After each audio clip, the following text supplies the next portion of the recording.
You feel purposeless, directionless, and lost, and when somebody asks you what goal you're trying to achieve, you don't know what to say. You ask yourself, the actions I'm taking every day, what future is that leading me to? You get this overwhelming feeling to cry because you have this deep shame that you know that the actions you're taking aren't leading you anywhere positive and not leading you to where you actually want to go. You see, in that circumstance, when you ask yourself that question, there's always two possible outcomes that you do, and you're most likely doing the second one. The first option, which is when you realize that question, you get this feeling of, I'm a failure. Nobody wants to feel like that because you know what you're doing isn't taking you anywhere actually positive. If you're gaming, smoking weed, hanging around the wrong kind of people, you know this is going to lead you down a path of mediocrity. And with that feeling of failure, you don't like it. It feels painful, it's uncomfortable. So then you distract yourself. YouTube, Netflix, scrolling, hanging around with them wrong people when you know deep down you don't actually want to. It's not aligned with what you truly want and your values. And then you drift because you're not trying to get the answers. You put your head in the sand, and then you get to a point, if you question yourself at 20,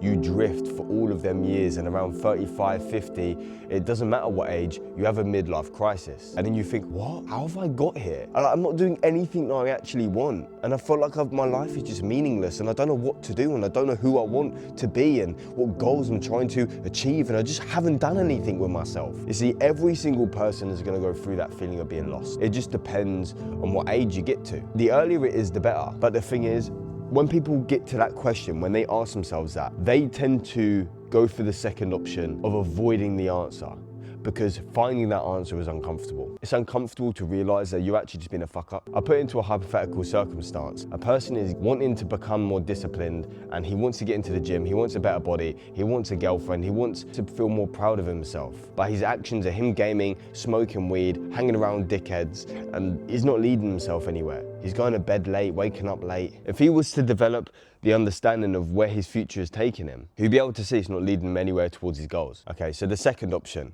is sitting in that discomfort. You have to feel like a failure temporarily. But then you get to the point of, I don't even know what I want to do. If we think about your goals, I don't know what kind of goals I want. I don't know what hobbies I want to do. I don't know anything like that. You're sitting there scrolling and gaming all day, and you don't want to be doing it. So you're thinking, if I cut out gaming and scrolling and I have all this time, I obviously want to be doing something productive in that time, but I don't know what productive thing to do. I don't know what hobby to invest myself in. There's so many different hobbies.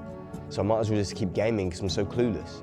And in that uncertainty, you get overwhelmed and you just drop the question entirely, and that leads to you drifting. What business do I want to start? There's so many different niches and categories. You get paralyzed in so many different options because there's so many different paths you can go down. Then you just don't end up doing anything. Because naturally, when you're asking the question of what goal am I trying to achieve, you don't currently know, but you ask yourself the question expecting instant clarity, expecting an instant answer to that question. You're expecting clarity from an uncertain thing, an uncertain mind. How are you supposed to expect that? Instead of aiming in your head for that instant clarity of that instant answer, do this instead. If you are trying to get a hobby and you're not sure what hobby you want, break it down. Do I want a team-based hobby or a solo hobby? Say if you want a team-based hobby, okay, do I want a team-based hobby where I'm doing something athletic, or a team-based hobby where I'm doing something just on a desk? Okay, so say if you're on a team-based hobby where you're doing something athletic, boom, you can go into something like basketball or football. But if you want a team-based hobby where you're not actually doing something, like maybe you're using your mind, maybe you're communicating a message and you're sitting around a desk. So what's something where it's a team-based hobby, you're sitting around a desk, you're communicating something? Well, you could do a hobby something like debating. You see, you're breaking it down. Okay, say if you don't want a team-based hobby, you want to do something by yourself, right? A solo hobby, but you want to be athletic. You could do something more like boxing. Well, say if you're wanting a solo hobby, but you want to make something physically by yourself and you're not very athletic, you could do something like wood cutting. You're making something physically, you're by yourself. Well, what happens if you want to do something emotionally, a way to confess yourself emotionally with language? Communicating. You could do something like poetry, or if you want to write something, you could do something like storytelling. You have to break it down into a system of eliminating what you don't want to do to give you the options of what you can do. Like say if you're athletic and you want to be around people, but you don't even want to be outside. You want to be indoors in like some sort of hall setting. You could do something like dancing. You can even ask ChatGPT, what are clubs and hobbies that I could do aligned with this description? And you will have so many different options of what you can do. You see, because what you're doing when you're expecting that instant clarity, you're holding a gun, and that gun represents the question you have, and then you're aiming it at a dartboard, and you know that dartboard has in the middle a little red circle, that little bullseye in the middle. That bullseye represents the instant answer, the exact answer you're looking for. What business do I want to start? You're aiming your gun and you're trying to shoot the bullseye with your eyes closed. You have no idea what you want to do, so how are you supposed to aim for that bullseye? You can't see. And because you don't get that instant clarity, you drop the gun.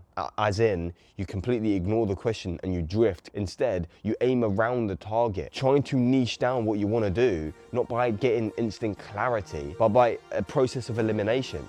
Reverse engineer it. And you can imply the same thing to business. What business do I want to start? Okay, well, do I want to be helping people, serving people physically or online? Okay, boom, now you have two different avenues that you can go down. If you say physically, okay, I want to be serving people physically, is that through a physical product or is that through service? Okay, say if I want to do service, okay, boom, is that group service or is that individual service? Okay, say for example, individual service. Okay, now you're on serving people one-to-one physically. Now you've got a whole category of businesses that you can do. Okay, so if you want to have your own business and you want to be doing all them things, am I going to be serving people physically, emotionally, mentally, physically?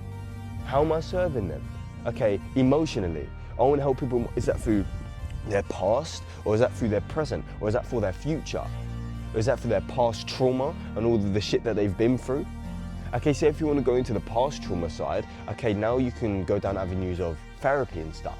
Okay, but then it's like, do I want to serve people in their home or do I want to serve people at like an office, somewhere they come to me? Because say if you want to do therapy or counseling, because of all the things that we've just said, that's through like therapy and counseling, right? If you want to serve people at their home, you could be a therapist that goes to their home. I've not heard of a single therapist that goes to people's homes. That could be your USP. Do you see what I'm trying to say? But say if you don't want that, say if you want a business where you're doing something online, you're helping people, you're serving people. Again, like you got to niche it down of how am I helping them? How am I serving them? Okay, maybe you want to serve people physically online.